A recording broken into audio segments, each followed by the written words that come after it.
በስመ አብ ወወልድ ወመንፈስ ቅዱስ አሐዱ አምላክ አሜን። እንደምን ዋላችሁ? ቸርነቱ ብዙ የሆነ በምህረቱ ብዛት ይህንን ጊዜ የሰጠን እግዚአብሔር ስሙ የተመሰገነ ይሁን። በእግዚአብሔር ቸርነት የትምህርታችን ርዕስ በፈተና የሚጸና የተባረከ ነው የሚል ነው። የሐዋርያው ያዕቆብ መልእክት ምዕራፍ 1 ቁጥር 12ን በጸሎት መንፈስ ሆነን እያነበብን ሶስተኛውን ክፍል እንቀጥላለን። በፈተና የሚጸና ሰው የተባረከ ነው፣ ከተፈተነ በኋላ ለሚወዱት ተስፋ ስለ እርሱ የሰጣቸውን የሕይወትን አክሊል ይቀበላልና። ሁሉን የያዘ ሁሉን የምትገዛ የጌታችን የመድኃኒታችን የኢየሱስ ክርስቶስ አባት እግዚአብሔር ሆይ እናመሰግንሃለን። አንተ ከነደደው ታወጣለህ፣ አንተ ከፍላት ታተርፋለህ። አንተ በሞት ጥላ መካከል የሕይወት የደህንነት ዋስትና ትሰጣለህ። አንተ በወጀቡ፣ አንተ በወንዙ፣ አንተ በማዕበሉ ውስጥ መንገድን ትዘረጋለህ። የዘመናት ቅዱስ እግዚአብሔር ሆይ የተዘጉ ደጆች ሁሉ ለአንተ ክፍት ናቸው፣ ጥቁር ቀኖች ሁሉ ለአንተ የፈኩ ናቸው። በመቃብር ላይ ሕይወትን፣ በሲኦል ላይ ትንሣኤን ታውጃለህ። ከዘላለም እስከ ዘላለም ድረስ ብሩክ ስምህን እናመሰግናለን። እኛ የአንተ ነን፣ አንተም የእኛ ነህ። በእውነት የምትወደን እንደምትወደንም እርግጠኛ የምንሆነው በአንተ ብቻ ነው። የዛሬው ሕይወታችን የነገም ተስፋችን አንተው ነህ። ለዘላለምም የምንጠጋ አይሰለቸንም የምንልህ ወዳጃችን አንተው ነህ። እኛ የክርስቶስ ነን፣ ቤተ ክርስቲያንም የክርስቶስ ናት። አምላካችን እግዚአብሔር ሆይ በእውነት እናመሰግንሃለን። የማንንም ደመወዝ የማታስቀር እግዚአብሔር ያገለገሉህን ለስም ክብር የቆሙትን በቃላቸውና በአንገታቸው የመሰከሩልን ሁሉ ዋጋቸውን የምትከፍል ተፈትነው ላለፉ ሁሉ የሕይወት አክሊልን ያዘጋጀህ ታላቁ እግዚአብሔር በእውነት እናመሰግንሃለን። ትእዛዝህ ሁሉ ለእኛ የሚጠቅም ነው። ትእዛዝህ ሁሉ ተፋቀሩ የሚል ነው። ትእዛዝህ ሁሉ በውስጣችን ደግነትህን ላስቀመጥክበት መንፈሳችን እርካታ የሚሆን ነው። ትእዛዝህ ሁሉ አንተን የምንመስልበት፣ ጠላትን ድል የምንነሳበት ነው። ትእዛዝህ ሁሉ ቀኑን የምንገዛበት፣ ነገን የምናበራበት ነው። አምላካችን ሆይ ዛሬ እንዘራለን፣ ነገ እናጭደው ዘንድ ደግሞ ለበጎ ስራ ስለምታነቃቃን ትእዛዝህ ዘር ነው፣ ትእዛዝህም መኸር ነው። በእውነት እናመሰግንሃለን። አምላክ እግዚአብሔር ሆይ የጠራሃቸው ገብተዋል፣ ኑ ያልካቸውም ደርሰዋል። ሞት ሳይቀድማቸው የተናጠካቸው አንተን አውቀውሃል። አንተ ኃይለኛ ነህ፣ አንተ ብርቱ ነህ። አንተ በጨለማ ላይ ብርሃን ይሁን ብለህ የምታውጅ አምላክ ነህ። ከሞት ወደ ሕይወት ስለፈለሱት ወገኖቻችን እናመሰግንሃለን። ሁሉን የምትይዝ አምላካችን እግዚአብሔር ሆይ እንደ ቸርነትህ እኔን ባሪያህንና በፊትህ ያሉትን እነዚህን ባሪያዎችህን ሁሉ ይቅር እንድትለን፣ ድካማችንን በብርታት ስንፍናችንን በትጋት እንድትለውጥልን አቤቱ እንማጸንሃለን። ለሕይወታችን መጀመሪያ የሰጠ አንተ ግን መጀመሪያ የሌለህ አምላክ ለሕይወታችንም መልካም ፍጻሜ እንድትሰጥ ቀዳማዊ ወደ ሐራዊ የምትሆን አልፋ ኦሜጋ እንለምንሃለን። ስለ ቸርነትህ ስለ ምሕረትህም ታላቅነት የከበረውን የወንጌልህን ቃል ለመስማት የተዘጋጀን እንድንሆን ከዚህ ቃል ርቀው ያሉትን ከደህንነት ጸጋ የተፈናቀሉትን ሁሉ በቸርነት እንድታስታውስልን አቤቱ ደጅ እንጠናሃለን። በምትሄድበት ሁሉ እንድንከተል ፊት አውራሪ ባልሆን ክበት ነገር ሁሉ ለመቅደም እንዳንቻኮል ቅዱስ ፍርሃት እንዲገዛን ባልጸለይንበት ነገር ሁሉ ከመድፈር እንድትጠብቀን ፍቅር የሌለበትን አገልግሎት ጸሎት የሌለበትን ሕይወት ደግሞ ጌታ እግዚአብሔር ሆይ እንድንንቅ እንድንጠላ ትረዳን ዘንድ እንማጸናሃለን። የሁሉ አምላክ እግዚአብሔር ሆይ በጤና በረከት እንድትባርከን ስጋችንን፣ ነፍሳችንን፣ መንፈሳችንን ሁሉ በፈውስ እንድትጎበኝ አቤቱ እንማጸንሃለን። ለሚሰራው እንዲከናወንለት፣ የሚያገለግለው እንዲሰምርለት፣ መስዋዕት የሚያቀርበው ግዳጅ እንዲፈጸምለት አቤቱ እንማጸናለን። የሕፃናቱን፣ የወጣቶቹን፣ የጎልማሳና የሽማግሌዎቹን ጸሎት ይህንን ዓለም ንቀው ሕይወታቸውን ላንተ ሰጥተው በጸሎት ተወስነው የሚኖሩትን አባቶችና እናቶችን ሁሉ ደግሞ ጸሎታቸውን ተቀብለ ለዓለም የምህረት ፊትህን እንድትመልስ አቤቱ እንማልድሃለን። ስለ ቸርነትህ ስለ ምህረት ታላቅነት ከሚያስት መንፈስ ሁሉ እንድትጠብቀን፣ ምሬትን ከሚዘራብን ጭጋጋማ ቀን ሁሉ በቸርነትህ እንድታሻግረን፣ እኛም እንደ አባቶቻችን ወግ ደርሶን ተፈትነን የምናልፍ በማዕበል በወጀብ በእሳት በወላፈን ውስጥ የምናስከብርህ እንድንሆን አቤቱ እንለምንሃለን። ስለ ቸርነትህ አገልግሎታችንን በብሩህ ገጽ እንድትቀበለው፣ በዚች ቀን የህይወት ትግል ደክሞኛል ለሚሉት ሁሉ የእረፍትን፣ የኃይልን፣ የጽናትን መንፈስ እንድትልክላቸው አቤቱ እንማጸናለን። በፊትህ በቆምን ጊዜ እንድናስባቸው አደራ ያሉንን ወንዶች ሴቶች ባሪያዎችህን ሁሉ በቸርነትህ አስታውስልን። ሁሉንም የምትይዝ ጌታ ሆይ ስራቸውን ሁሉ እንድትሰራላቸው፣ ጓዳቸውን በበረከት ትዳራቸውን በሰላም እንድትባርክ አቤቱ እንማጸናለን። ሕፃናቱን እንድትባርክ፣ ወጣቶቹን እንድታለመለም፣ ጎልማሶችን በፍሬ እንድትገልጥ፣ ለአረጋውያንም ሞገስና ዘይትህ እንዲፈስላቸው አቤቱ እንማጸናለን። በሰላም ጀምረን እስክንፈጽም ጥበቃ በዙሪያችን ማዳን፣ ምህረትህ በመካከላችን ትሁንልን። በአንድ ልጅ በጌታችን በኢየሱስ ክርስቶስ በእርሱ ያለ ክብር ጽን ላንተ ይገባሃል። ከእርሱ ጋራ ከመንፈስ ቅዱስም ጋራ ትክክል የሚሆን ዛሬም ዘውትርም ለዘላለሙ አሚን። የእግዚአብሔር የአምላካችን ስሙ የተመሰገነ ይሁን። ርዕሳችን በፈተና የሚጸና የተባረከ ነው የሚል ነው። የሰው ልጆች ለማን ላውራ የሚሉበት የመተንፈስ ረሃብ ላይ ያሉበት ዘመን ነው። ከዚህ በፊት የማታውቁት ከዚህም በኋላ የማታገኙት ሰው ድንገት መንገድ ላይ ገጥሟችሁ 2 ደቂቃ ስታዋሩት የ20 ዓመት ብሶቱን የ30 ዓመት ጓዳውን ይገልጥላችኋል። የሰው ልጆች እንደ ተቀባበለ መሳሪያ ብሶታቸውና ጉዳታቸውን ለመናገር በጣም በዝግጅት ላይ ነው ያሉት። የሰውን ሁሉ ችግር መፍታት አንችልም።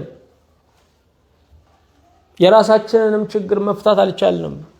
ነገር ግን ሰዎችን ከማድመጥ የበለጠ አንረዳቸው። እግዚአብሔር ሆይ ውስጤን ገንባውና መንፈሳዊ ጥንካሬ ስጠኝና ያንተ ጆሮ ሆኜ ብሶተኞችን ለመስማት ለማዳመጥ መተንፈሻ ለመሆን አብቃኝ ብለን መጸለይ ያለብን። 75% የሰው ልጆች በመናገር ነው የሚድኑት። 25%ቱ ምክር ሊሆን ይችላል። እምናዛቸው የተለያዩ መድኃኒቶች ሊሆኑ ይችላሉ። የሰው ልጆችን በማዳመጥ ለማዳን ዛሬ መዘጋጀት አለብን። የራሳችን ችግር ላይ በማፍጠጥ ችግራችን የሚወገድ ነው የሚመስለን፣ ነገር ግን ይፋፋማል እንጂ አይበርድም። የሌሎችን ችግር ለመፍታት ስንነሳ እግዚአብሔር የኛን ችግር እየፈታው ይመጣል። በህይወት ውስጥ መሟላት ያለው እኔ ለእናንተ እናንተ ለእኔ ስትኖሩ ነው። በህይወት ውስጥ መሟላት ያለው እኔ ለእናንተ እናንተ ለእኔ ስትኖሩ ነው። ለሌሎች መጸለይ ለራስ ማጉደል አይደለም፣ በእጥፍ መቀበል ነው። የራስን ህመም ትቶ ስለ ሌሎች ህመም ማሰብ ፈውስን በእጥፍ መቀበል ነው። እግዚአብሔር የፍቅር አምላክ ከሆነ የሚቀበለው የፍቅር ጸሎትን ነው። የፍቅር ጸሎት ደግሞ ምንድነው ካልን ስለ ሌሎች ማሰብ ነው። ስለ ሌሎች መትጋት ነው። ስለ ሌሎች መኖር ነው። ልብ አድርጉ። የዓለምን ታሪክ ሌላ መልክ እንዲይዝ ያደረጉ ሰዎችን ስናይ ብዙ አልነበሩም፣ እልፍ አልነበሩም። እግዚአብሔር አንዱን ለሚሊዮን መድኃኒት ያደርገዋል። እግዚአብሔር አንዱን እልፍ አዳኝ ያደርገዋል። ምናልባት እንደ እርሾ ይሆናል እግዚአብሔር ባለንበት ስፍራ ያስቀመጠን። እንደ ዘር ይሆናል እግዚአብሔር ባለንበት ስፍራ ያስቀመጠን። እኔ ብቻዬን ነኝ ምን ላደርግ እችላለሁ አትበሉ። እግዚአብሔር በአንድ ሙሴ የ430 ዓመት ቀንበርን ባርነትን ሰብሯል። በአንድ ሙሴ እግዚአብሔር ለመስራት ሲነሳ የሚረዳው ኃይላችን ሳይሆን ፈቃዳችን ነው። እግዚአብሔር ለመስራት ሲነሳ የሚያግዘው ፈቃዳችን እንጂ ኃይላችን አይደለም።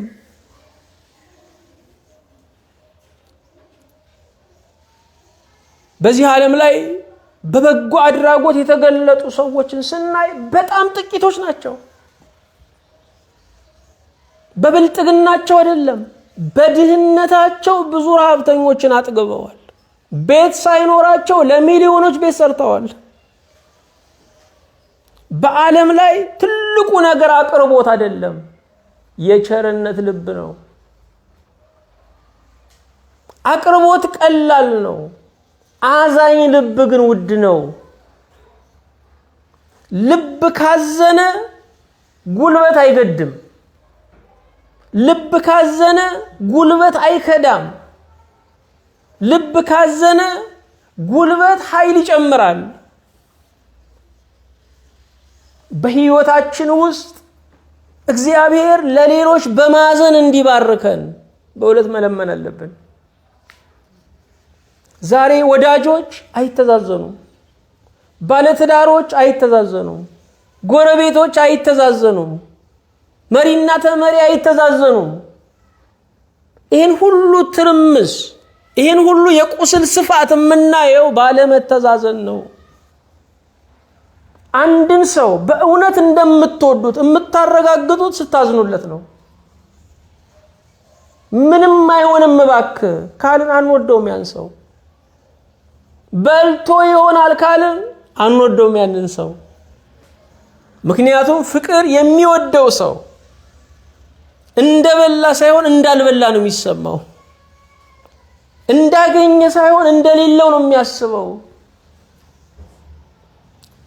ያምጣ ሳይሆን ምን ልስጠው ነው የሚለው። ፍቅር እንዳለን ማረጋገጫው ለምንወደው ሰው እናዝናለን ወይ ነው። ስለዚህ ዛሬ እኛ ሐዘኔታ የሚያስፈልጋቸው ብዙ ምስኪኖች አሉ። በቤታቸው የምንለካቸው ግን ህብረታቸው የፈረሰባቸው ሰዎች አሉ።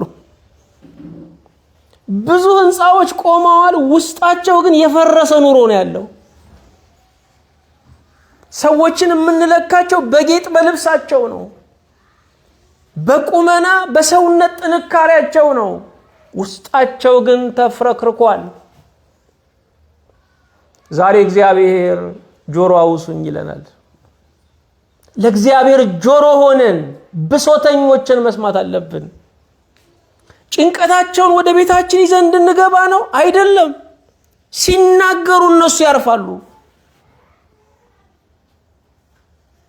ለኛ ሲናገሩ እግዚአብሔር በእኛ ጆሮ ይሰማቸዋል። ምክንያቱም በምድር ላይ የተቀመጥነው ለቁጥር ሳይሆን ለመፍትሄ ነው። በምድር ላይ የተቀመጥነው ለቁጥር ሳይሆን ለመፍትሄ ነው። እኔ ተራ ኑሮ እንድኖር አይደለም የተፈጠርኩት፣ እኔ ለመፍትሄ ነው የምኖረው የሚል ቁጭት ውስጣችን ካለ እግዚአብሔር ይሰራብናል። ከአፈር እንደመሰራታችን ራሳችንን ትንሽ አድርገን ብንመለከተው ተገቢ ነው። ኃያል እጅ ግን ስለሰራን በእኛ ውስጥ እግዚአብሔር ትልቅ ዓላማ አለው። ፈተና በምን ይመሰላል? ትላንትና በነበረን ክፍለ ጊዜ በወጀብ ይመሰላል ብለናል። ፈተና ወጀብ ሲበዛ አይተናል። እግዚአብሔር ሕዝቡን ሲያበዛ የሚል ዝማሬ አለ። ሞት በታወጀበት ዘመን ላይ እግዚአብሔር ሕይወትን ያበረክታል። የእስራኤል ልጆች በሚገደሉበት መጠን በእጥፍ ይበዙ ነበረ። መጠላት በበዛበት ዘመን ላይ እግዚአብሔር ወዳጅን ያበረክታል። በሕይወቱ ውስጥ አንድ ወዳጅ ሲለያችሁ እግዚአብሔር 10 ወዳጅ ይሰጣችኋል። ሁል ጊዜም መቆረጥ ለመብዛት ነው። ዛፉ ሲቆረጥ ቁጥቋጦ ብዙ ነው። አዎ እግዚአብሔር በወጀብ ውስጥ በማዕበል ውስጥ ልጆቹን ያበዛል። አሁን በመካከለኛው ምስራቅ አካባቢ ጦርነት አለ። በዛ ሰማይ ላይ የሚንቀሳቀስ የመንገደኛ የንግድ አውሮፕላን የለም። ለምን ስንል የዚህ ዓለም ነገስታት በጦርነት ውስጥ የደህንነት ዋስትና አይሰጡም። እግዚአብሔር ብቻ በወጀብ ውስጥ በፈተና ውስጥ መንገድ አለው፣ መላ አለው። የሚያስፈልገን አሁን መላውን አለማወቃችን አይደለም፣ አባ መላውን መያዛችን ነው። እግዚአብሔር መላ አለው። ቁልፎች ሁሉ ከጠቢባን ሊሰወሩ፣ ከነገስታት ሊሰወሩ፣ ከህዝብ ተመራጮች ሊሰወሩ ይችላሉ። እግዚአብሔር ግን ለተዘጉ ደጆች ሁሉ ቁልፍ አለው።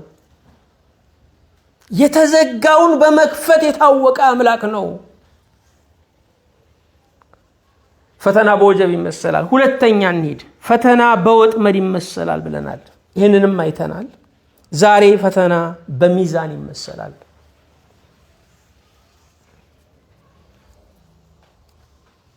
ፈተና ሲመጣ እኛ እንመዘናለን። ፈተና ሲመጣ በዙሪያችን ያሉ ሰዎች ይመዘናሉ። 3 ደቂቅን ወደ እቶን እሳት የጣሉ ሰዎች እቶን እሳት ውስጥ የገቡት ሳይቃጠሉ እዳር ላይ ያሉት ወላፈኑ ገደላቸው። አንዳንድ ጊዜ ፈተናችሁ እናንተን ሳይጥላችሁ ወዳጆቻችሁን ይጥላቸዋል።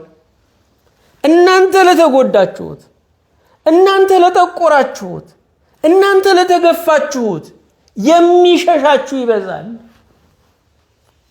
ደካማ ወዳጆች ወላፈኑ እናንተን ሳያቃጥል፣ እቶኑ እናንተን ሳያቃጥል ወላፈኑ እነሱን ይገድላቸዋል። በአይን የሚያዩን ወዳጆች በጆሮ ይለኩናል። በአይን የሚያዩን ወዳጆች በጆሮ ይለኩናል። ቅርባችን የነበሩት ርቀው ቀስት ይወረውሩብናል። ምክንያቱም አጠገብ ሆኖ ቀስት መወርወር አይመችም። ርቀት ሆነው ቀስት ይወረውሩብናል። ፈተና የኛ መመዘኛ ነው። ፈተና የወዳጅ መመዘኛ ነው። ክፉ ቀን አይምጣ ሰው እንዳላጣ ይባላል። ክፉ ቀን ወዳጆቻችንን ሁሉ የሚያጣራ ወንፊት ነው። ክፉ ቀን እስካልመጣ ድረስ ተግበስብሰን ነው የምንጓዘው። ክፉ ቀን ማለት ውድማ ነው። ምን ማለታችን ነው? ገለባና ስንዴ የሚለይበት ነው። ክፉ ቀን ማለት ሰፌድ ነው። ምን ማለታችን ነው? ስንዴና እንክርዳድ የሚለይበት ነው። ፈተና በሚዛን ይመሰላል። ሚዛን ምንድን ነው? መግባቢያ ነው። አንድ አይነት ቀለም ያላቸው ወፎች በአንድነት ይበራሉ። ሰማዩን ብትመለከቱ ሁሉም ከመሳዩ ጋር ነው የሚበረው። ፈተና መከራ ሲመጣ እንደናንተ ከሚፈተኑ ሰዎች ጋር መግባባት ትጀምራላችሁ። የስኳር ታማሚዎች ማህበር፣ የምን ታማሚዎች ማህበር አለ አይደለ? መከራ ራሱን የቻለ መግባቢያ ቋንቋ ያመጣል። እጠበል ቦታ ያለ ፍቅር የትም ቦታ አታገኙትም። ሆስፒታል ያለ ፍቅር የትም ቦታ አታገኙትም።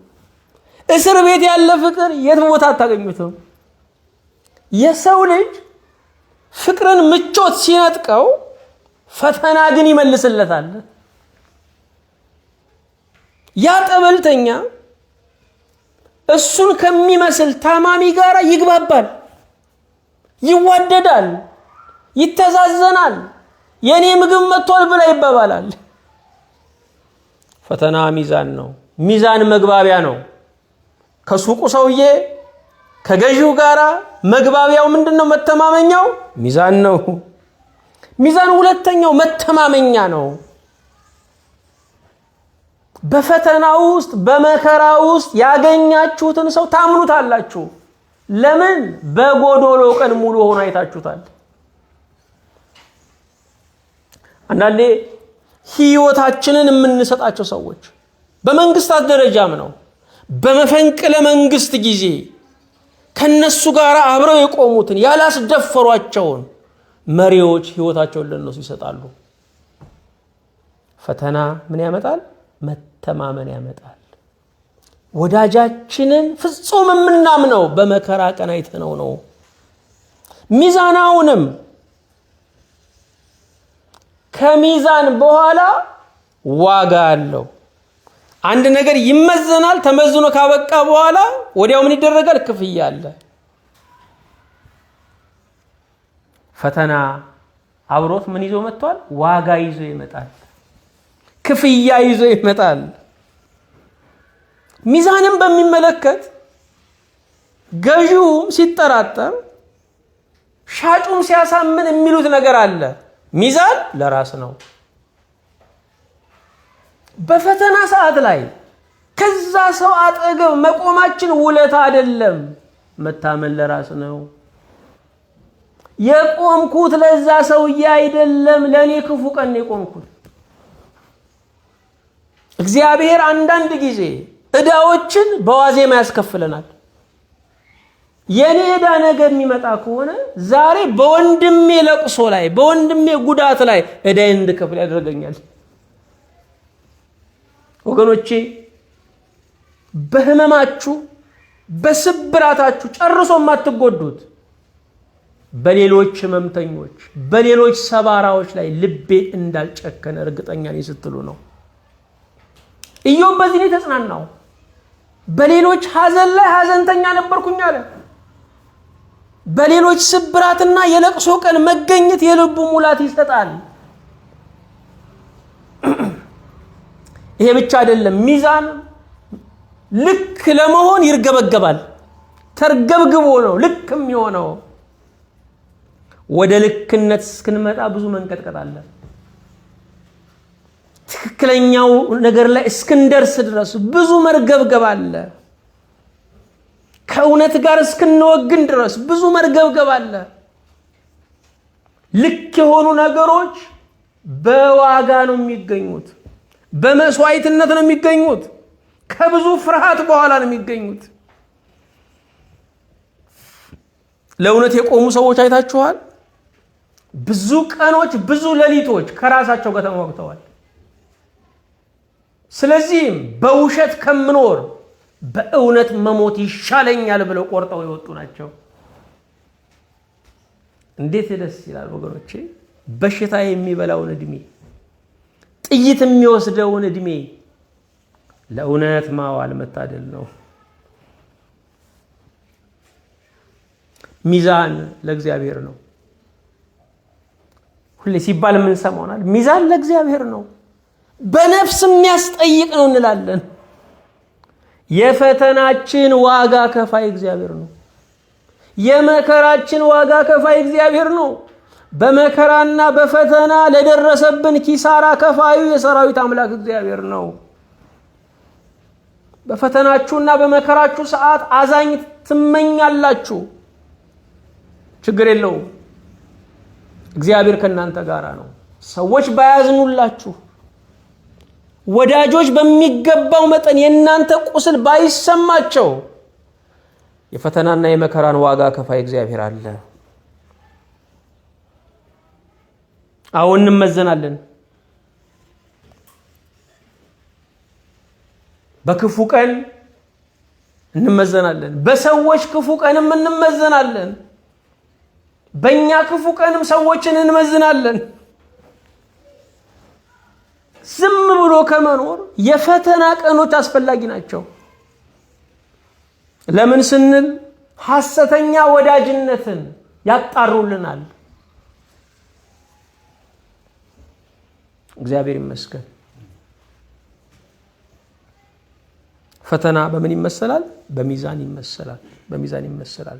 አራተኛ ፈተና በእሳት ይመሰላል። በእሳት ይመሰላል። እንደምታውቁት ነው እሳት ለመኖር አስፈላጊ ከሆኑ ነገሮች አንዱ ነው። በዕለታዊ ኑሯችን ላይ እሳት ወሳኝ ነገር ነው። እሳት በአግባቡ ከተጠቀሙት ጥሩ አገልጋይ ነው፣ የህይወት ሰራተኛ ነው። እሳት በአግባቡ ካልያዙት ደግሞ አገርን፣ ከተማን፣ ልፋትን ሁሉ የሚያወድም ነው። ፈተና በአግባቡ ከተያዘ መማሪያ ነው። እስቲ ከእሳት ባህሪ ተነስተን ፈተናን እንየው። እሳት ብርሃን አለው፣ ፈተናም በውስጡ ዕውቀት አለው። የሆነ ነገር ብልጭ ይልላችኋል። ዝም ብለን ነዋሪዎች ከሆነን በቤተሰብ ተሸሽገን፣ በትዳር ጓደኞቻችን ተሸሽገን ዓለምን በሌሎች መነጽር እያየን የምንኖር ከሆነ ልክ ፈተና ሲመጣ ብልጭ ይልልናል። እኔ እኮ አልገባኝም ነበረ፣ ለካ ህይወት ይሄ ነው ወይ እንላለን። እግዚአብሔር በፈተና ለአቅመ ህይወት ያደርሰናል። ለአቅመ አዳም ነው የምንለው፣ ለአቅመ ህይወት፣ ለአቅመ ማስተዋል፣ ለአቅመ ጥበብ ያደርሰናል። ይሄ ብቻ አይደለም፣ እሳት ያበስላል። መከራና ፈተና ያበስላል፣ አዋቂ ያደርጋል፣ እንጭጭነትን ያርቃል። የበሰለ ነገር ሁሉ ጤና ነው። ለራሳችንም ለሌሎችም ጤና እንድንሆን መብሰል አለብን። ዛሬ በጣም እያሰብን ያለነው ለሆዳችንን ስለሚሞላው ምግብ ነው። ስለ አእምሮ ምግብም ማሰብ አለብን። እንስሳት ብቻ ናቸው ለእውቀት የማይኖሩት። የሰው ልጅ ለእውቀት መኖር አለበት። ሰውነቱን ሰው የሚያደርገው ይሄው ነው። መብሰል ያስፈልጋል። በንግግራችን መብሰል አለብን። በአስተሳሰብ መብሰል አለብን። በውሳኔ መብሰል አለብን። በዲፕሎማሲ መብሰል አለብን። እያንዳንዱ ቀን የመብሰል እድል ነው።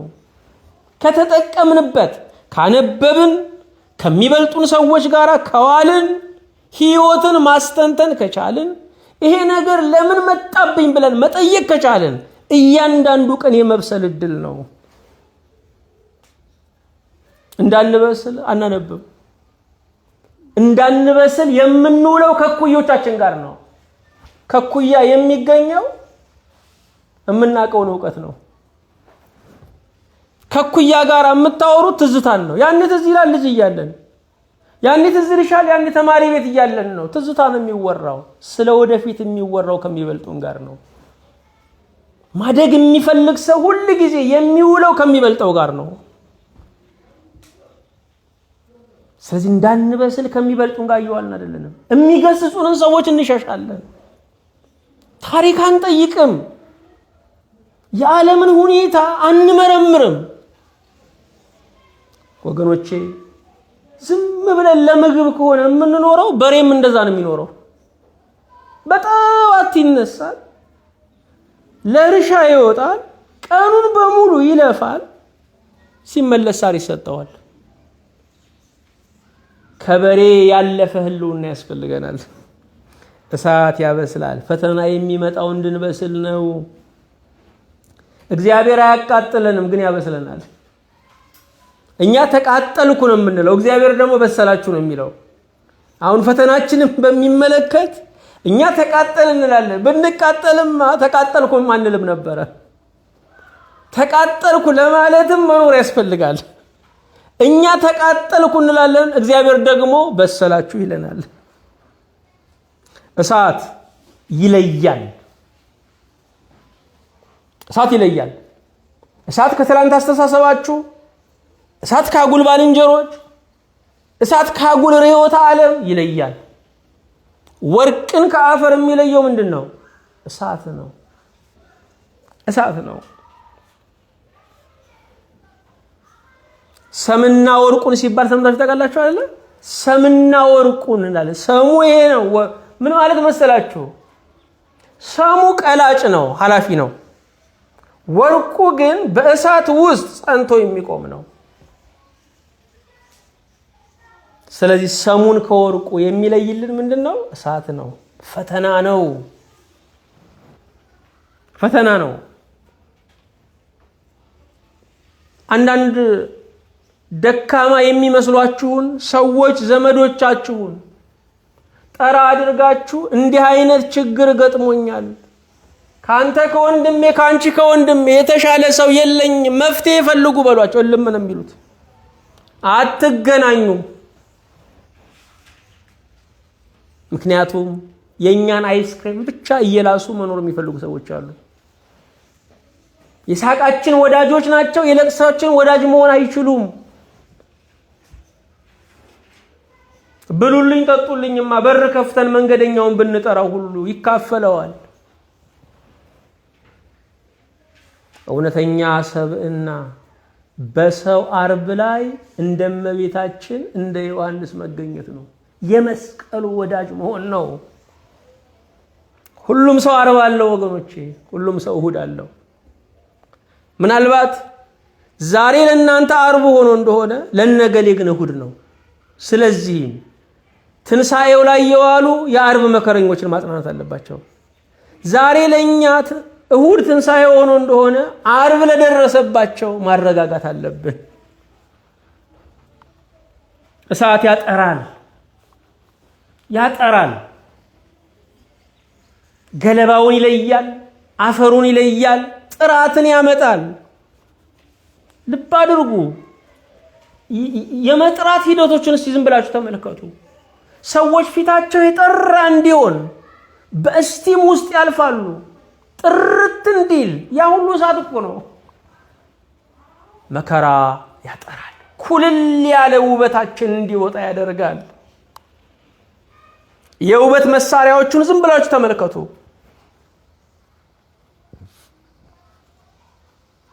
የሴቶች ጸጉር ቤትን ዝም ብላችሁ ባይምሯችሁ አስቡ። ወንድ መግባት መቼም ክልክል ነው። ዝም ብላችሁ አስቡ። እያንዳንዱ ነገር የህመም ዕቃ ነው ያለው እዛ ውስጥ። የሚተኮሱበት ነገር በእሳት ነው የሚግለው። መቆረጥ ነው ያለው፣ መፋቅ ነው ያለው። በሙሉ የውበት ነገር በሙሉ ከህመም ጋር የተያያዘ ነው። ውበት ያለ ህመም አይገኝም። መንፈሳዊ ውበት ያለ ህመም ያለ ፈተና አይገኝም። እሳት ያክማል፣ ያክማል። በሰው መቀስ በሰው መቁረጫ ጸጉር ልትቆረጡ ስትሉ እንድትረጋጉ እሳት ውስጥ ያስገባዋል ሰውየው። ያ ጸጉር ቆራጭ ያስገባዋል። ትረጋጋላችሁ። ለምን? ታክሟል። የህክምና ዕቃዎች ከአንድ ጊዜ በላይ ጥቅም ላይ የሚውሉ እሳት ውስጥ ነው የሚታከሙት። እሳት ያክማል። ጎጂ ገዳይ ነገሮችን በመግደል የታወቀ ነው። ፈተና ያክማል። ምኞታችንን፣ ክፉ አስተሳሰባችንን ሁሉ እያጠራ ይመጣል። ይሄ ብቻ እሳት ያጋጥማል። የተለያየውን አንድ ያደርጋል፣ አንድ ያደርጋል። ብየዳ የሚሰሩትን ታዩ የለ? ብረትና ብረቱን ምን ያያይዘዋል? እሳት ነው የሚያያይዘው። እሳት ያጋጥማል። ልክ መከራ ሲመጣ የተጣሉ ዘመዶች ይታረቃሉ። እስራኤላውያን ይባላል። እስራኤላውያን አንድ እንዲሆኑ ተባብረው እንዲቆሙ ጠላት መኖር አለበት። ጠላት ከሌለ እርስ በርሱ የሚካሰስ ማህበረሰብ ነው። እርስ በርሱ የሚገፋፋ ነው። እሳት ያጋጥማል። የተለያየው ምን ያደርጋል? አንድ ያደርጋል። ለዘመናት ለነገሩ የተካደ ልጅ እኮ የሞት ቀን ነው የሚመጣው። የሞት ቀን ወንድምህ ይጨመራሉ፣ ጭማሪ ይመጣል። የዛን ቀን መቼም የወንድ ልጅ ጣጣ ያለው የዛን ቀን ነው። አባዬ አባዬ የሚል ልጅ ሲመጣ ሁሉ ለቅሶ ይቆማል። እስቲ አይኑን አፍንጫውን ይሉኝ ይባላል። የተለያየው በእሳት አንድ ይሆናል። እሳት ያበራል፣ በጨለማው ብርሃን ይሆናል። በድቅድቁ መንገድ ያሳያል። ፈተና የሚያበራልን ነገሮች አሉ። የት ነው ያለሁት? ምን እያደረኩኝ ነው? ፈተና የሚያበራልን ነገር አለ። መከራ የሚያበራልን ነገር አለ። ወገኖቼ ዛሬ በእጃችን የያዝነውን ነገር የያዝነው ጠላቶቻችን ወይም ወዳጆቻችን የተናገሩን የጠላትነት ቃል ነው። ወዳጆቻችን የተናገሩት የጠላትነት ቃል ለካ እንደዚህ ነው እንዴ ግምቴ። ሰው እንሆናለን፣ ይበራልናል። እግዚአብሔር የሚያሳድገን እየገፋን ነው፣ እየገፋን ነው። መገፋት መቆርቆዝ አይደለም፣ ቦታ እዚህ አይደለም፣ እልፍ በል ነው። እሳት የበላውን ደግሞ አይበላም።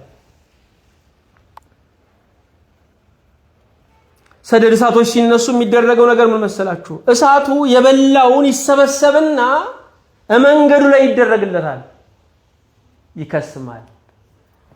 ለምን? እሳት የበላውን አይበላም። ልብ አድርጉ። በምንም መንገድ የትላንት ፈተናችሁ አይደገምም። ከተማራችሁበት አይደገምም፣ ሌላ ነው የሚመጣው። ስለዚህ መከራችሁ እንዳይደገም ትፈልጋላችሁ፣ ተማሩበት። የመከራ ማገጃው የንጉስ ቃል የጀነራል ቃል አይደለም። የመከራ ማገጃው መማር ነው።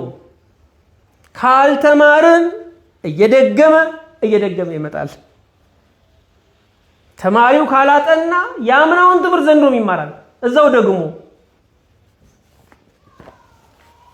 መከራ በእሳት ብቻ አይደለም፣ በሰፌድ ይመሰላል።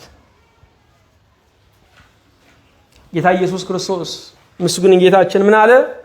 ስምዖን ጴጥሮስ ሰይጣን እንደ ስንዴ ሊያበጥራችሁ ለመነ አለ። በቃ የዛሬን ተውልኝ እኮ ነው፣ እባክህን እንደው ጴጥሮስን ላንቀርቅበው፣ እምነትህ እንዳይጠፋ አለ። ልብ አድርጉ። ጌታ እምነታችን እንዳይጠፋ ይጨነቅልናል። ገንዘባችን አይደለም፣ ውበታችን አይደለም፣ ስልጣናችን አይደለም፣ እምነታችን እንዳይጠፋ።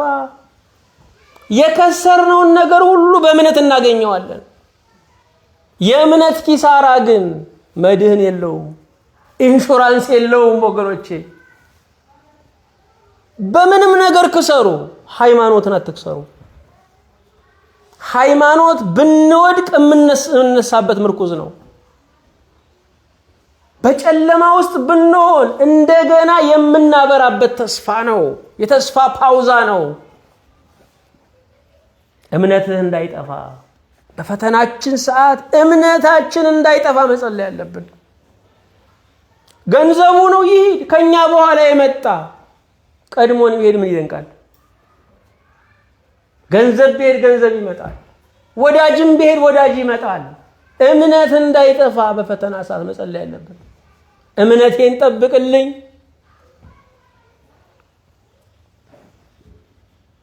መከራ ፈተና በምን ይመሰላል? በሰፌድ ይመሰላል፣ ሊያበጥር። ልብ አድርጉ። ሰፌድ የምትይዝ ሴት አስቡ። ሰፌድ የምትይዝ ሴት ገበያ ገዝታ በገንዘብ ማለት ነው ተሸክማ መታ አሁን ሰፌድ ላይ አርጋ ማንገዋለል ትጀምራለች፣ መልቀም ትጀምራለች። ስለዚህ ሰፌድ ላይ የሚያበጥር ሰፌድ ላይ የሚያንገዋልል የገዛ ነው። የገዛን ክርስቶስ በጣም ሲያምንብን በፈተናው ያሳልፈናል።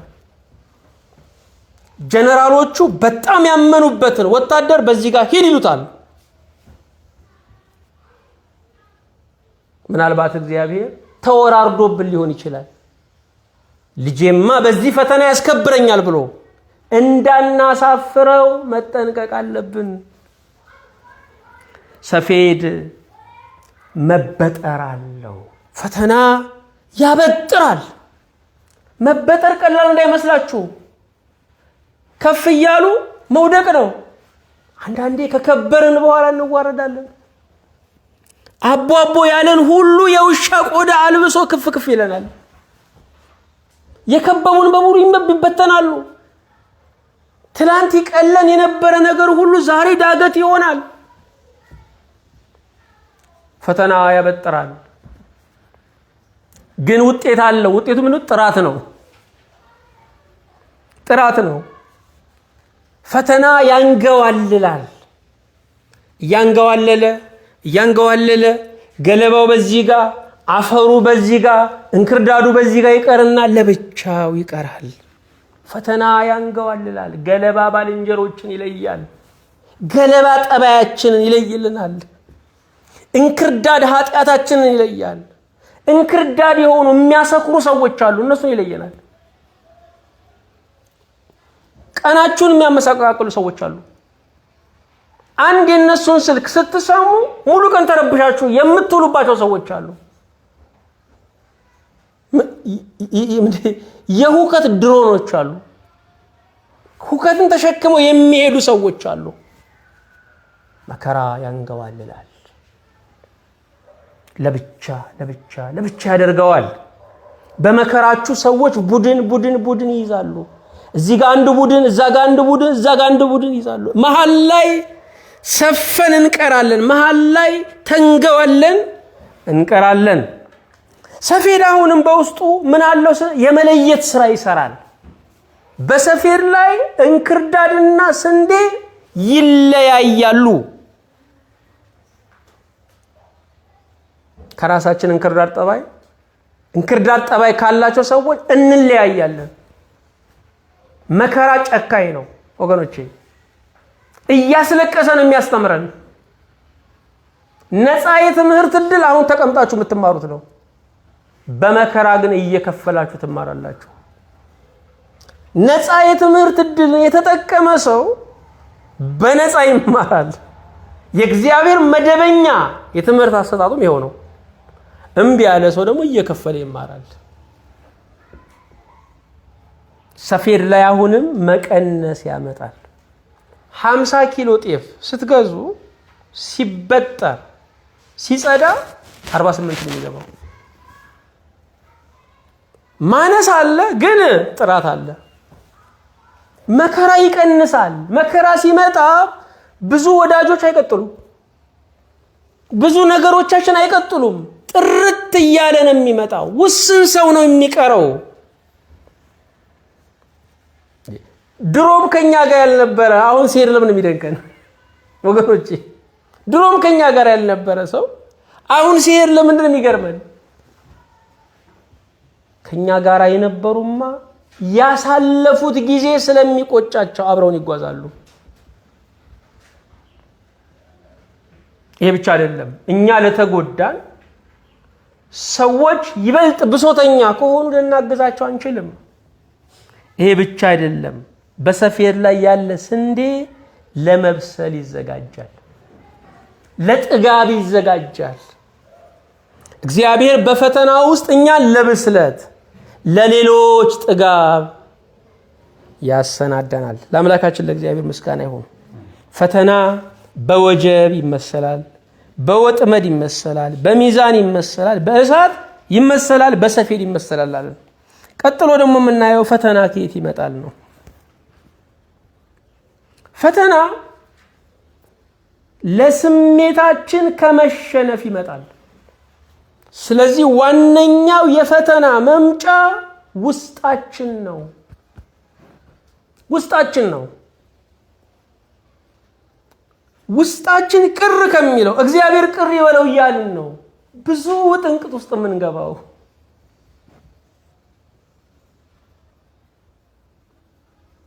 የእግዚአብሔር ትእዛዝ እንቅልፍ ነስቶን የኛ ምኞት አስተኝቶን አያውቅም።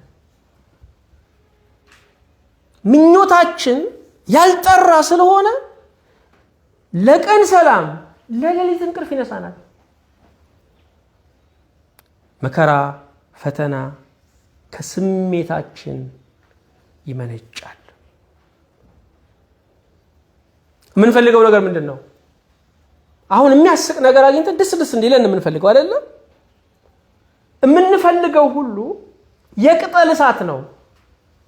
ለጊዜው ይነዳል፣ የሚጠፋ ስሜት ማለት ይኸው ነው። የቅጠል እሳት ነው። የቅጠል እሳት ፍም የለውም። የቅጠል እሳት አመድ የለውም። ስሜትን የሚቆረቁር ነገር ብቻ ነው የምንፈልገው። አብዛኛው የዓለም ሕዝብ የሚገዛው ለስሜቱ ነው። ይህ የምታዩት በሚሊዮን የሚሰባሰበው በሚሊዮን ተሰብስቦ የሚያደንቀው ነገር ስሜት ነው። ክርስቲያን ለእውነት መኖር አለበት። ፈተና ከየት ይመጣል? ከሰዎች ይመጣል። ሰዎች ወደ ክርስቶስ እንዳንቀርብ ይታገሉናል፣ ይፋለሙናል።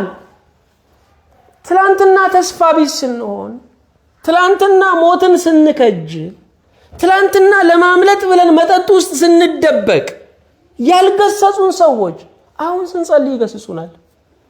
አሁን ወደ ቤተ ክርስቲያን ስንሄድ ይታገሉናል። ሰይጣን በረከታችንን አይደለም የሚዋጋው፣ ህይወታችንን ነው። ብዙ ጊዜ የማይገባን እሱ ነው። እኛ ክርስቶስን ክደንለት ሚሊዮነር እንድንሆን ነው የሚፈልገው ሰይጣን። እኛ ክርስቶስን ክደንለት የዓለም ባለስልጣን እንድንሆን ነው የሚፈልገው ሰይጣን። የሚዋጋው ህይወታችንን ነው፣ ህይወታችንን ነው። ጸሎትን በሚመለከት አጠገባችን ያሉት ሁሉ ይታገላሉ። ቤተሰቦቻችን ይታገላሉ። እምነታችንን በሚመለከት ይታገሉናል።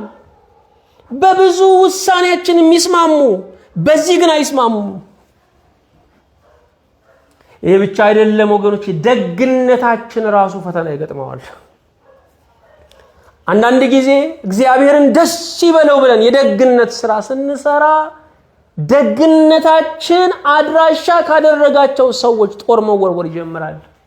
የዚያን ጊዜ ብልህ መሆን አለብን፣ ማስተዋል አለብን። ከጌታዬ መንገድ ሊያወጣኝ ነው፣ የአምላክን ስራ ሊያስቆ አላቆምም፣ ይሄን ማለት አለብን። አንድ እናት ሲነግሩኝ እህቴ በምን ላስደስታት ብዬ አሰብኩ። ለልጆቼ ብዙ አላረኳሉ። እህቴን በምን ላስደስታት፣ በምን ትደሰትልኝ ብዬ በዛ ዘመን ትልቅ የሚባል ቦታ ላይ ነው 500 ካሬ እዚህ አዲስ አበባ ላይ የታወቀ የሀብታም ሰፈር ላይ በ500 ሺህ ብር ገዛሁላት አሉ። ደስ ይበላት እህቴን ብያሉ። ሳይ ምንም የደስታ ፊት አላየሁም አሉ። አይዞሽ አጥሩን ነው እንደገና ፍርሼ ደግሞ እሰራልሻለሁ እንዳይከፋሽ ስላሉ፣ አይ ደግ ስለሆንሽ ያደረግሽልኝ መሰለሽ? ካልሰጠሽ እጅሽን ስለሚበላሽ ነው። ሱሰኛ ስለሆንሽ ነው ሱሳም ብላይ ጥላኝ ሄደች አሉ። በህይወቴ ያዘንኩበት ቀን ነው፣ የተሰበርኩበት ቀን ነው አሉ። ምናልባት ደግነታችሁን ሰዎች እንደ ሱሳም እንደ ሱሰኛነት እጃችሁን እንደሚበላው ነገር ሊቆጥሩት ይችላሉ። ጥንቃቄ አድርጉ። ሰዎች ይጉዷችሁ እንጂ ክፉ አያድርጓችሁ። ሰዎች ይጉዷችሁ ምንም አይደለም። ቢጎዱ ገንዘባችሁን ነው የሚወስዱት፣ ልብሳችሁን ነው የሚቀሙት። ግን ክፉ አያድርጓችሁ። የሰይጣን ተጨማሪ ደቀ መዝሙር አያድርጓችሁ። ፈተና ከየት ይመጣል? ከሰይጣን ይመጣል። ከሰይጣን ይመጣል። ሰይጣን ጸላኤ እግዚአብሔር ነው። እግዚአብሔርን አይወድም። ሰይጣን እኛን ኃጢአት የሚያሰራን የኛ ኃጢአት እሱን ስለሚቀድሰው ከተጠያቂነት ነፃ ስለሚያደርገው አይደለም። እግዚአብሔርን ለማሳዘን ነው። የሰይጣን ዋነኛ ጠላትነቱ ከእግዚአብሔር ጋር ነው። ሰይጣን ማለት ምንም በጎ ነገር የሌለው ማለት ነው። ጸላኤ ሰናያት የበጎ ነገር ተቃዋሚ ነው። ከሰይጣን ፈተና ይመጣል። ሰይጣን ምስጋና ቢስ በመሆን ይዋጋናል። ተቀብለን እንዳልተቀበለ እንድናጉረመርብ ያደርገናል። አንዳንድ እናቶቻችን እድሜያቸው በጣም ከፍ እያለ ሲመጣ ምሳ ሰጥታችኋቸው ሌላኛው ልጅ ቀጥሎ ሲመጣ በረሃብ ሊገሉኝ ነው ይላሉ። በልተን አልበላሁም እንድንል ያደርገናል። ይሄ ብቻ አይደለም፣ ሰይጣን በዋናነት ተስፋችንን ይዋጋል። ተስፋ መቁረጥ ሲሰማችሁ ሰይጣን በወኪል ሳይሆን ራሱ ወርዶ እየተዋጋችሁ ነው። ለተስፋ መቁረጥ ሰይጣን ጭፍራ አይልክም፣ ራሱ ነው የሚመጣው። ተስፋችን እግዚአብሔር ነው። ፖለቲካው ይዋዥቃል፣ ኢኮኖሚው ይዋዥቃል፣ ሰዎች ይዋዥቃሉ፣ ስሜቴ ይዋዥቃል፣ ጤናዬ ይዋዥቃል፣ ገቢዬ ይዋዥቃል። ግን ተስፋ እግዚአብሔር ነው። የተስፋን ህንፃ ሊሸከም የሚችል መሰረት እግዚአብሔር ብቻ ነው። የተስፋን ህንፃ ገንዘብ መሸከም አይችልም። ሰዎች መሸከም አይችሉም። ፖለቲካ ርዕዮተ ዓለም መሸከም አይችልም። የኛ ተስፋችን አሜሪካ አይደለችም። የኛ ተስፋችን የምድር ገዢዎች አይደሉም። ተስፋ እግዚአብሔር ነው። ፈተና ከየት ይመጣል? አሁንም ከመፍረድ ይመጣል። የፈተና ትልቅ በሩ ወይም የፈተና ማግኔቱ ምንድነው ካልን መፍረድ ነው። በሌላው ሰው የፈረዳችሁትን እናንተ ትሆኑታላችሁ። እግዚአብሔር የሚያደርገው ምን መሰላችሁ? የረድኤት እጁን ከእናንተ ላይ ያነሳል። የዚያን ጊዜ እንደፈረዳችሁበት ሰው አይደለም፣ ከሱ የባሰ መሆን ትጀምራላችሁ። ያኛው ሰውዬ የሚያደርገውን የማናደርገው የማያደርግ ስጋ ስለተሸከምን አይደለም፣ እግዚአብሔር ስለከለለን ነው። ወገኖች አትፍረዱ። መፍረድ በእኛ ብቻ አይደለም፣ በልጆቻችን ጭምር ይመጣል። ለልጆቻችን ጭምር ዕዳ የምናወርስበት ነው። ወልደው ሳያበቁ በሰው ልጅ አይስቁ ይባላል። መፍረድ እንዴት እሱ ይህንን ያደርጋል? እንዴት እሷ ይህንን ታደርጋለች? የተጠራ ነው ለመጸለይ ነው። ነጋችንን አናቀው ወገኖቼ። አንድ ቀን ረጅም ነው። እኔስ ጨርሻለሁ ብላችሁ እንዳትመኩ። አንድ ቀን ረጅም ነው። አንድ ቀን መካጃ ነው። አንድ ሰዓትም እንደ ፈያታዊ ዘይመን ማመኛ ነው። አንድ ቀን ሩቅ ነው። አንድ ቀን 1000 ዓመት ነው። በአንድ ቀን የካደ ሰው የ1000 ዓመት እድሉን ያበላሸው። አትፍረዱ። ፈተና እንዴት ይመጣል? አሁንም ትንሽ እንቀጥል እስቲ። ፈተና እንዴት ይመጣል? የመጀመሪያ የኃጢአት ውጤት ሊሆን ይችላል።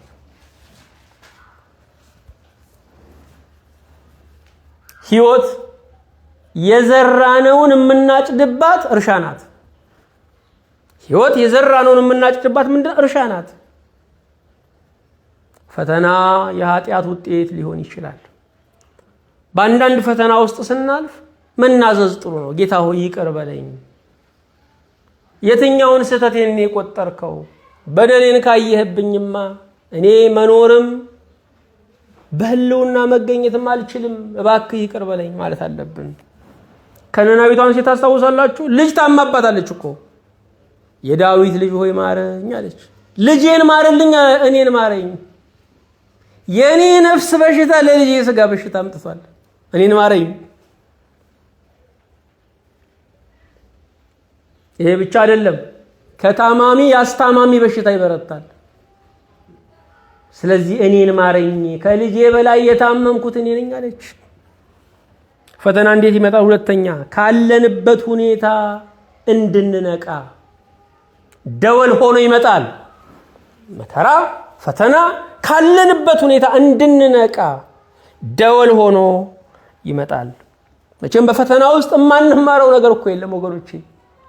ገንዘብን ማስተዳደር የምንማረው በፈተና ካለፍን በኋላ ነው።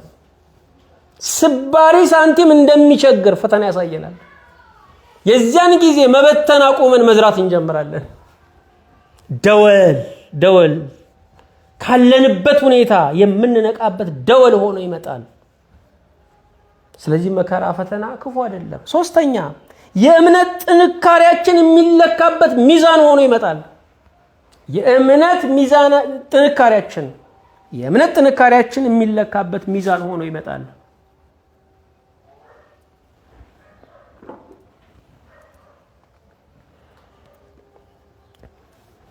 እምነታችን ይፈተናል። የያዝነው ሃይማኖት ብዙ አባቶች በሰማዕትነት ያለፉበት ነው። ጣዕመ ዓለምን ንቀው የመነኑበት ነው። ዋጋ የተከፈለበት ሃይማኖት ነው። 2000 ዓመት የወንጌሉ ዘር እየበቀለ ያለው በሰማዕታት ደም ላይ ነው። ዛሬም ሰማዕትነት አለ። ሰማዕት ነው የጠፋው ወገኖች። እውነት ከተናገረን ዛሬም ሰማዕትነት አለ።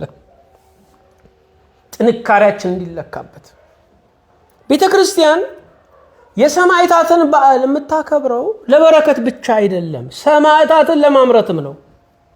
ለእምነት እስከዚህ ዋጋ ይከፈላል የሚል መልእክት ለማስተላለፍም ነው። የጊዮርጊስን፣ የቅዱስ መርቆሬዎስን፣ የሌሎቹንም ሰማዕታት ቅዱስ እስጢፋኖስን ቀዳሚ ሰማዕት በዓል ሲከበር ለበረከት ብቻ አይደለም፣ ሰማዕታት እንዲወለዱም ነው። ያለ ሰማዕትነት ወደ እግዚአብሔር መንግስት አንገባም። ወደ እግዚአብሔር መንግስት በብዙ መከራ እንገባ ዘንድ አለን። በጣም እግዚአብሔርን የሚፈሩ ሰዎች በበሽታ ተሰቃይተው ሲሞቱ ታያላችሁ። ለምን? እግዚአብሔር ለሷ ይሄን ለምን አደረገ? ያለ ሰማዕትነት አይገባም። እግዚአብሔርን የሚወዱ ሰዎች በብዙ ትግል ውስጥ በብዙ መጨናነቅ ውስጥ ያልፉ ታያላችሁ። ሰው ይሸከመዋል የማትሉት ናዳ ሲወርድባቸው ታያላችሁ። በትዳራቸው በልጆቻቸው። ለምን? ያለ ሰማዕትነት ወደ እግዚአብሔር መንግስት አይገባም። ስለዚህ እግዚአብሔር ህመሙን ጉዳቱን እንደ ሰማዕትነት ይቆጥርላቸዋል። በሰማይ ደግሞ ሊሸልማቸው። እግዚአብሔር ይመስገን። አራተኛ ለሚፈተኑት እንድንራራ። ምናልባት ፈተናው የመጣው ለሚፈተኑት እንድንራራ ሊሆን ይችላል። ስለዚህም እስረኛን መጠየቅ፣ የታመመ መጎብኘት፣ የተቸገረን መርዳት ማድረግ አለብን። ፈተናው እየቀለለ ይመጣል። አምስተኛ ጸጋ እንዲበዛልን ነው። መከራ ፈተና ባለበት ጸጋ ይበዛል። ስድስተኛ ትዕግስታችን ለሌሎች ማስተማሪያ እንዲሆን። እገሌን አታዩትም? ይሄ ሁሉ ሆኖበት፣ ይሄ ሁሉ ልጅ ቀብሮ፣ ይሄ ሁሉ የትዳሩ ጉዳት ደርሶበት፣ ይሄ ሁሉ ንብረቱን ተወርሶ፣ ይሄ ሁሉ ስሙ ጠፍቶ፣ ይሄ ሁሉ ከሀገር ተሰዶ ዛሬም በእምነቱ ነው ያለው። አያችሁ፣ እግዚአብሔር ትዕግስታችንን ለሌሎች መማሪያ ለማድረግ ይፈልጋል። ስለዚህ በፈተና ያሳልፈናል። ሐሳቡ ረቂቅ ለሆነው ከክፉ ነገር ውስጥ በጎ ነገር ማውጣት ለሚችለው ለእግዚአብሔር ምስጋና ይሁን። አቤቱ እናመሰግናለን። ድንቅ አድራጊ ሕያው ጌታ ከፍ ከፍ እናደርጋለን። ወደ ሕይወት፣ ወደ እውነት፣ ወደ ዘላለም ምስጢር ደግሞ ሁሉ ጊዜ ስለምትስበን ልባዊ ምስጋና እናቀርብልሃለን። ስለሰጠን ጊዜ ተመስገን። እኛም ጌታ ሆይ እንደ አባቶቻችን እንደ ነቢያት፣ እንደ ሐዋርያት፣ እንደ ሰማዕታት፣ እንደ ደናግል፣ እንደ መነኮሳት ወጉ ደርሶን ጌታ ሆይ ጸንተን የምናስከብር የሕይወት አክሊል የምንቀበል እንድንሆን እንለምንሃለን። በጌታችን በመድኃኒታችን በኢየሱስ ክርስቶስ በእርሱ ያለ ክብር ጽን ላንተ ይገባሃል። ከእርሱ ጋራ ከመንፈስ ቅዱስም ጋራ ትክክል የሚሆን ዛሬም ዘውትርም ለዘላለሙ አሜን።